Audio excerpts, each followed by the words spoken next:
Greetings, my dear students.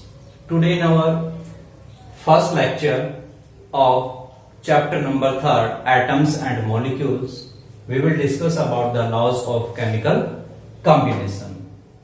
Before starting this one topic, firstly we will discuss about the atoms and molecules.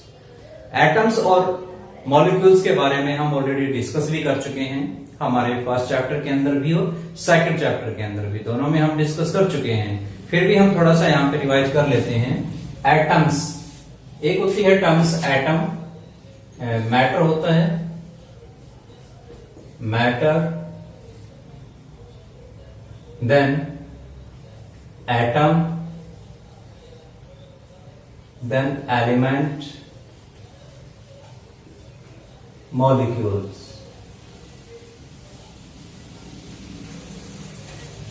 These terms. So matter हम पहले discuss कर चुके हैं. Anything which occupy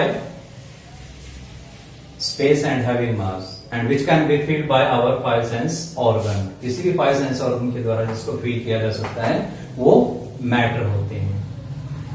matter की जो smallest portion होता है किसी भी सब्सटेंस का, मैटर का जो स्मॉलेस्ट पार्ट होता है उसे हम क्या बोलते हैं? एटम.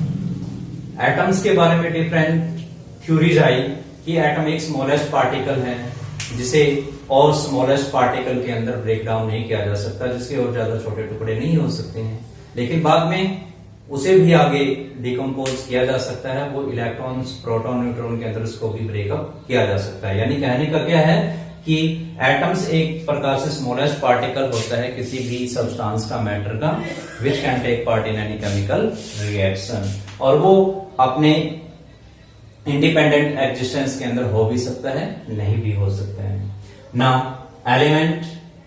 एलिमेंट क्या होते हैं? एलिमेंट एक प्रकार से मैटर की प्योरेस्ट फॉर्म होती है जिसमें एक ही टाइप के एटम होते हैं. तो जो एलिमेंट हैं वो एलिमेंट एटमों से मिलकर के बने हैं. एलिमेंट एक प्रकार के एटमों से मिलकर बने हैं और एटम उसमें किस टाइप के होते हैं? सेम ही टाइप के. ऐसे एलिमेंट, ऐसे सब्सटेंस जिनमें केवल एक ही टाइप के एटम प्रेजेंट होते हैं. फॉर एग्जांपल जैसे H2. H2 की हम बात करें तो H2 H और H से मिलके बने हैं.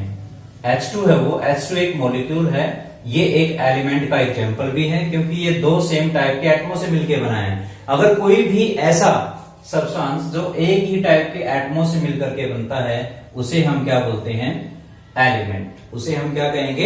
एलिमेंट. तो H2 एक एलिमेंट का एग्जांपल है जो एक ही टाइप के एटमों से मिलके बने. उसके बाद आता है मॉलिक्यूल्स. मॉलिक्यूल्स कौन से होते हैं?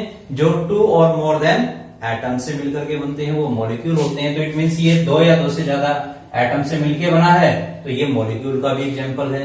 CO2 है वो मॉलिक्यूल्स हैं जिसमें दो या दो से ज्यादा एटम्स प्रेजेंट होते हैं, तो ये भी मॉलिक्यूल है और मॉलिक्यूल ये भी है. लेकिन डिफरेंसेस क्या है? ये मॉलिक्यूल है और ये भी मॉलिक्यूल है क्योंकि डिफरेंट जो दो या दो से ज्यादा एटम से मिलकर के बने होते हैं वो मॉलिक्यूल कहलाते हैं. लेकिन आगे भी मॉलिक्यूल ये भी है और ये भी है, लेकिन ये एलिमेंट का भी एग्जांपल है और मॉलिक्यूल का एग्जांपल है, लेकिन ये केवल मॉलिक्यूल है, इसे हम एलिमेंट नहीं कहेंगे. एलिमेंट क्यों नहीं कहेंगे? क्योंकि एलिमेंट वही होता है जिसमें सेम टाइप के एटम है. तो इसमें कार्बन भी हो गया और इसमें ऑक्सीजन भी हो गई, तो इसमें डिफरेंट डिफरेंट टाइप के एटम से मिलकर बना है, तो ये मॉलिक्यूल है, एलिमेंट नहीं है. लेकिन ये मॉलिक्यूल भी है क्योंकि दो या दो से ज्यादा एटम से मिलकर बना है तो मॉलिक्यूल है. दूसरा एलिमेंट भी है ये, क्यों? क्योंकि ये सेम टाइप के एटमों से मिलकर बना है.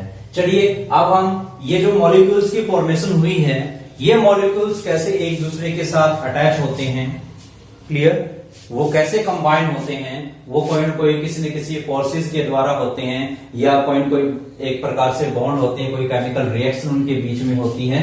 तो इसके अकॉर्डिंग जो है एंटोनी लावोजियर और जोसेफ प्रोस्ट, उन्होंने डिफरेंट टाइप के जो लॉज ऑफ कॉम्बिनेशन है वो बताए हैं. तो आपकी एनसीईआरटी बुक के अंदर केवल 2 ही laws of chemical combination, it means कौन कौन से लॉज हैं जिससे एटम्स मॉलिक्यूल आपस में कंबाइन होते हैं तो वो दो लॉज ऑफ केमिकल कॉम्बिनेशन के 2 लॉ गिवन हैं, किए गए हैं। तो सबसे पहले हम डिस्कस करते हैं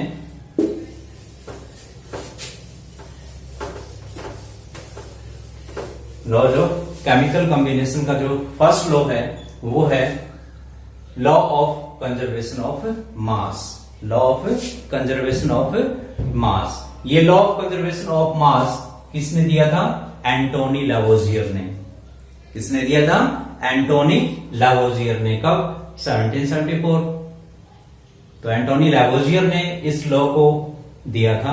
तो इस लॉ के अकॉर्डिंग क्या होता है उसे हम डिस्कस करेंगे। तो उससे पहले एंटोनियन लावोजियर के बारे में करते हैं कि उसे जो है फादर ऑफ केमिस्ट्री भी कहा गया है। एंटोनी लावोजियर को क्या बोलते हैं? Father of chemistry. तो ये केमिस्ट्री का फादर था एंटोनी लावोजियर, उसे केमिस्ट्री के फादर की उपाधि मिली है। तो सबसे पहले हम करते हैं law of conservation of mass. Law of conservation of mass क्या कहता है? According to this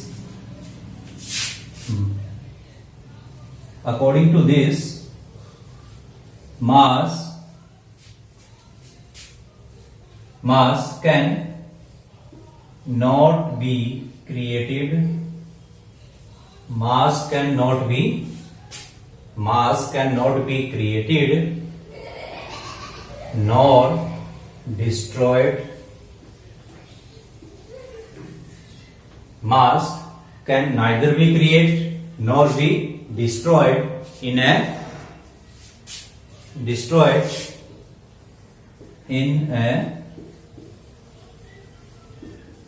chemical reaction. Yes, ये लो था law of conservation of mass कि mass can not be created nor destroyed in a chemical reaction. जब भी कोई भी केमिकल रिएक्शन होती है अकॉर्डिंग टू दिस लॉ, अगर कोई रिएक्शन इस लॉ को फॉलो कर रही है तो उस रिएक्शन के अंदर क्या होगा कि जो मास है वो मास ना तो क्रिएट होगा न ही वो डिस्ट्रॉय होगा। जितना मास रिएक्टेंट का होगा प्रोडक्ट का भी मास उतना सेम ही बनेगा। तो उसे हम क्या बोलते हैं? लॉ ऑफ कंजर्वेशन ऑफ मास। यानी जितना रिएक्टेंट का मास होता है, कोई भी रिएक्टेंट कौन होते हैं? रिएक्टेंट वो होते हैं जो किसी केमिकल रिएक्शन के अंदर भाग लेते हैं।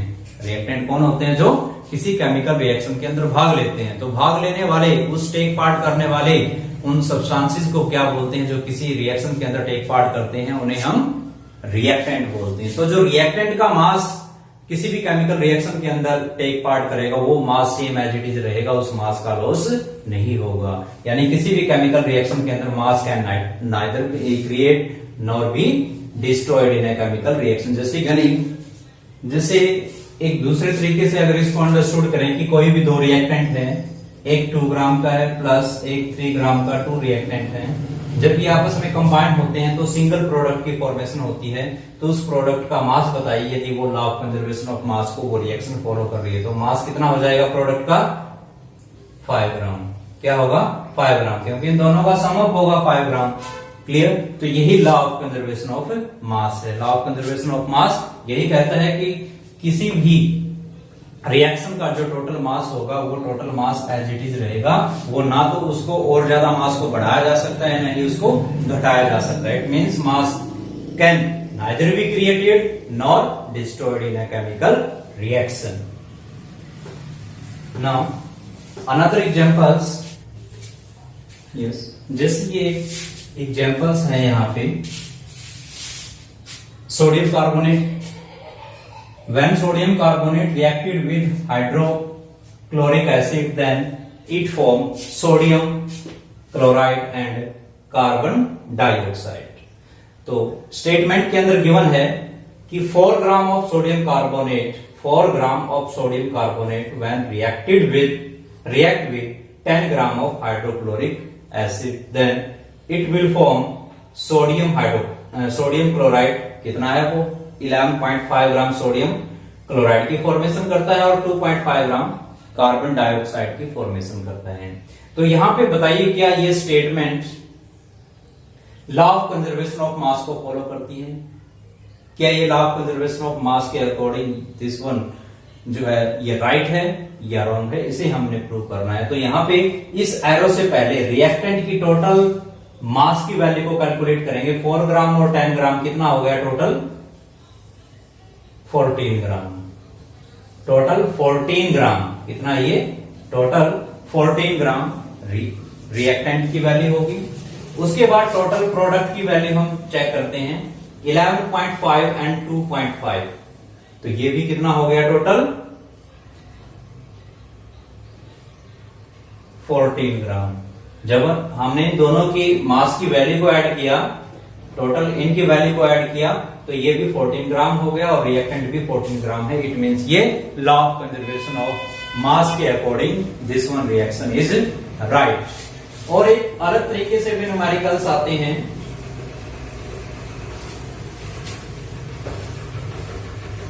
यस, अनदर तरीके से किस तरीके से, जैसे कोई भी रिएक्टेंट गिवन है, जैसे मान लीजिए कि कार्बन है,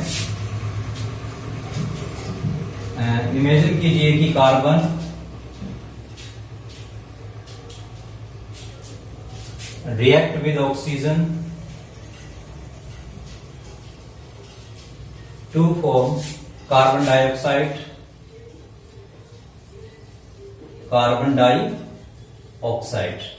तो ये एक स्टेटमेंट है कि when carbon react with oxygen to form carbon dioxide.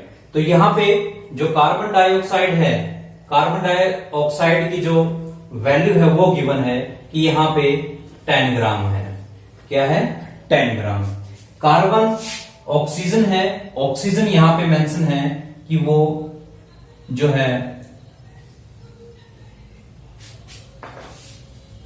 4 gram mention कर लेते हैं, 4 ग्राम ऑक्सीजन है वो 4 ग्राम है। Then what will be the mass of the carbon? Carbon का मास क्या होगा फिर?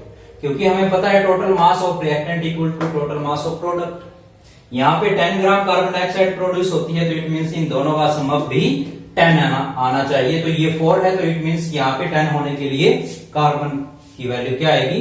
6 ग्राम।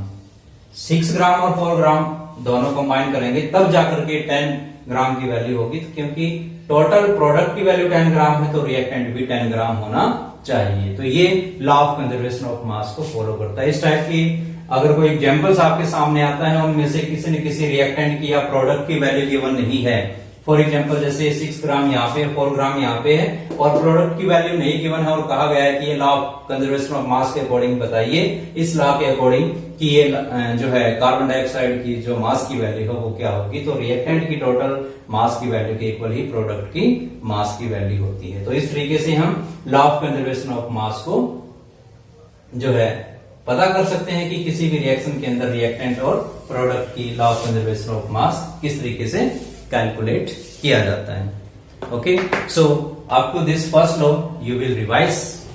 If you have any problems or any doubt, you can discuss with me. Thank you. Have a nice day.